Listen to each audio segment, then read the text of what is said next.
How's it going everyone? In this video I'm going to show you various drills and exercises to improve your car control. And don't worry if you're on console, I have a workaround that you can use. Car control is probably one of the most important skills in Rocket League that people pay the least attention to.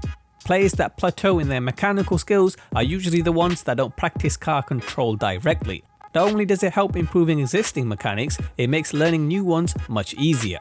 But how do you improve car control? Some people will suggest to go play maps with rings, which isn't a bad idea for players that already have decent skill. However, if you're a lower ranked player, it might not be the best option. It's not clear where to start or how to progress to the next level. With that in mind, I'll show you another map that you can use and will train in small steps so it's easy to track your progress and you'll know exactly what you need to do to improve. For PC players, download the parkour map using the link in the description. This map has lots of levels you can try, but for the purpose of this video, fly to level 1.11, the slaloms. This level has 3 sets of pillars, easy, medium and hard. You can work your way up as you improve. For console players, use the custom training pack code in the description and it will spawn you outside of Salty Shores with a basically unlimited timer. Drive straight ahead and you've got a whole lot of pillars you can use in the same manner as the PC players. The only downside to this is that you might hit an invisible wall now and then, but it's not that much of an issue. I'm going to show the exercises on the PC map, but if you're on console, just do the exact same drills on these pillars. For the first few drills, we won't be using air roll.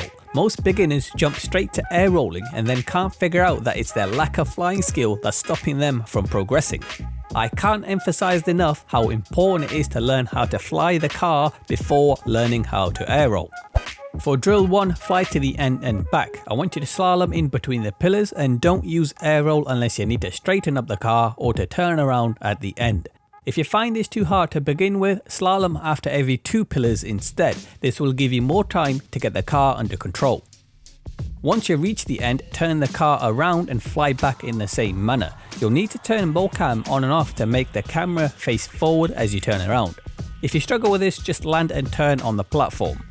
After you complete the run, do the same again, this time facing backwards. Make sure you're not going too fast, take as much time as you need. Our focus is control, not speed. If you can slalom after just 1 pillar going forwards and backwards, you're ready to move on. For the next drill, we're going to do the same but on the sides. Do a run flying on the left to the end and back, and then 1 run flying on the right.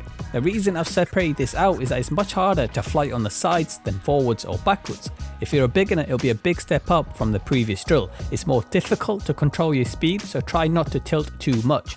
If you need to, use a bit of air roll to straighten your car. You may also notice that your control might not be as good on a certain side. If so, spend more time practicing that weaker side.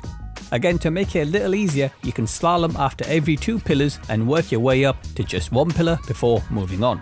Now for drill 3, we'll add air roll. Fly straight forward and every time you go through 2 pillars, air roll 90 degrees. Try not to overturn. It's important you keep it under control and only turn 90 degrees. It may look like a small and easy turn, but the sudden change in rotation can completely throw you off. And that's exactly what we're trying to improve, those random moments where you lose control as you air roll. Once you reach the end, turn and repeat it going back, but now rotate the other way as it's vital you learn how to air roll in both directions.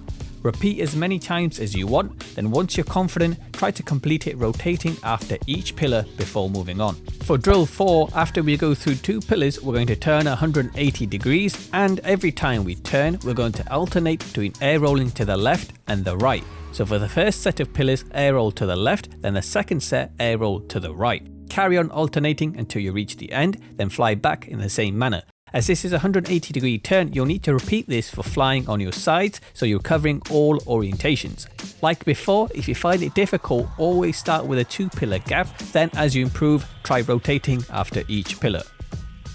Drill 5 is similar, but we're going to do 360 turns. It may not seem like a big difference between the 180, but it's a lot trickier. You spend a lot more time rotating, leaving you less time to stabilize.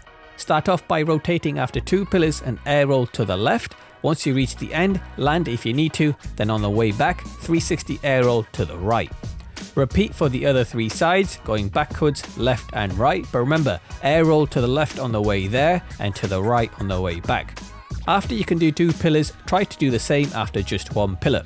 You don't always have to start with a 2 pillar gap. If you're feeling confident, you can skip straight to 1 pillar on any of the drills. And the next step to make it even harder is to alternate in which direction you air roll every time you rotate. This won't be easy and will require a lot of practice. Remember to feather your boost when you're rotating so you don't add too much speed in the wrong direction.